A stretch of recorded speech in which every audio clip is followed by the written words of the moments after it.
Good day, I hope you're doing well. It's wonderful to be in your homes again this morning. So now it gets to the interesting part, apart from all that it's an abomination. Let's read the question again. Doesn't the Bible clearly say that homosexuality is an abomination in Leviticus? Isn't that enough?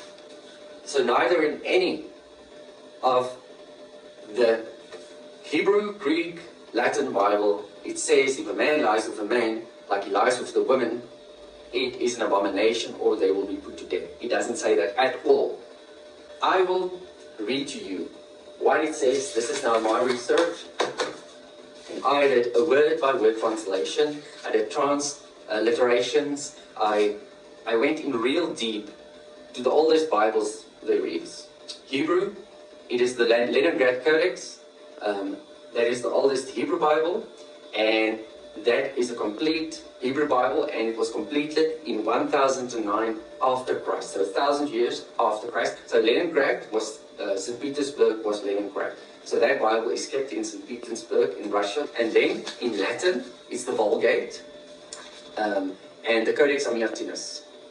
It's also known as the Gyro Codex. Okay, so the Vulgate, the 60 Clementine edition, is written in the 4th century after Christ, so 400 years after Christ.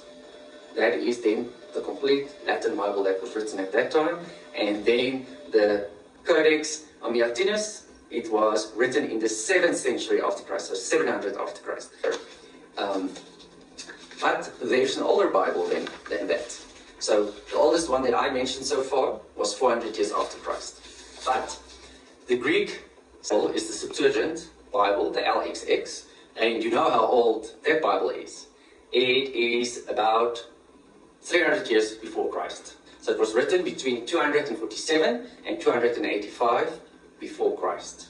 So we have the complete translation of that, and that Greek translation was translated of the original Hebrew Bible. It said exactly the same.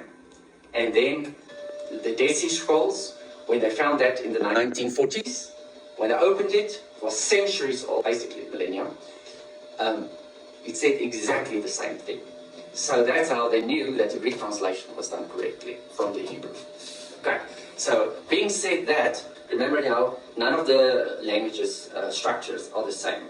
So it will read very strangely if you read it like, you have to transposition it, meaning the conjunctions and the prepositions. You must arrange it, the in with the and so forth, to make it grammatically correct for the language you've translated from, without changing the meaning or the translation. So let's start with Leviticus 18, verse 22. So the literal word-for-word translation says, and with a male you shall not lie in the bed of a woman, an abomination it is. So if you transposition it, it says, and you shall not lie with a male in the bed of a woman, it's abomination. That's what it says in the Hebrew text. So now if we go to the Latin, remember there's two versions, the 4th century one and the 7th century one. Both of them texts are exactly the same. When you read it in that verse, it's exactly the same. So let's check what it says. Okay, the literal translation. With a male not, you shall not mix sexual intercourse with a woman. Abomination it is. So if you transposition it, it makes more sense. With a male you shall not mix the sexual intercourse of a female. It is an abomination. It said the same thing for Leviticus 18, verse 22. So let's go to the third one, the Greek one. And remember now the Greek one was written in the 3rd century before Christ. So the literal translation, I can try my hand at the Greek. I don't know if it will work. Maybe there's a Greek person that will understand what I'm saying. So the literal translation, remember, like I said, the structures of each language differs, where you put the into and then with. Okay, so literal translation word for word is, and with a male shall not sleep in the bed of a woman, an abomination for it is. If you transposition it to make more sense, without changing the meaning of the words, like King James did, and the people that followed suit, all the Bibles that followed suit, which is basically all the Bibles. So, and with a male you shall not sleep in the bed of a woman, for it is an abomination.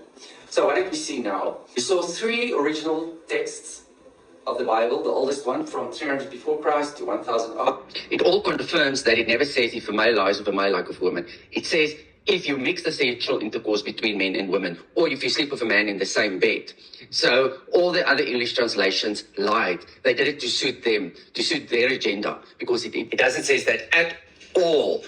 You can see that it is a homophobic translated verse by all the Bibles. So we looked at Leviticus 18:22. Okay, this is now clear evidence that it's a homophobic agenda. But remember now, this doesn't refer to modern day homosexuality, where it's two loving, committed people that is in a relationship. This is still the pagan worship that the Gentiles had in the Old Testament, which were now the laws that was given to Moses that said the Israelites mustn't practice that Gentile rituals that they do because they must be pure. It is part of the purity code. So even though it's debunked now, but this is still the verse that people love to quote all the time. So just for clarity's sake, we can see it was translated wrongly, and then secondly, we know this is not modern day homosexual relationships.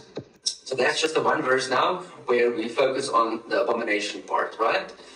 The other one, Leviticus 20 verse 13 says, they shall be put to death, right? But you will laugh at me.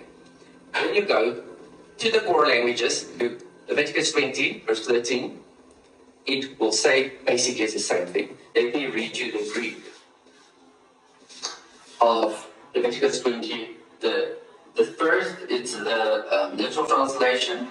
And whoever might sleep with a male in the bed of a woman, abomination upon both, let them be put to death. They are guilty. So, thank you for your comment. Doesn't the Bible clearly say that homosexuality is an abomination in Leviticus? Isn't that enough? The answer is no, it is not. Do your research. Don't even listen to people like King James. Go and see what the original translation is. Remember now, in 1611, the people didn't have the internet or the library where they could go read the original languages where the Bible was written in.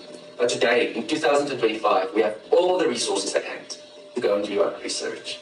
You can't go and condemn people, judge them, slander them, hate them for no reason. If you didn't go through the proper channels to go and debunk a few Bible verses that was written and mistranslated on purpose with an agenda. So I hope this helps. Ignorance is not an excuse. We have all the information at the tip of our hand. You just do your own research and make sure it's a reputable source. It is the original languages. Greek, Hebrew, Latin. Latin is a very important language. And then, obviously, Greek for the New Testament and Hebrew for the Old Testament.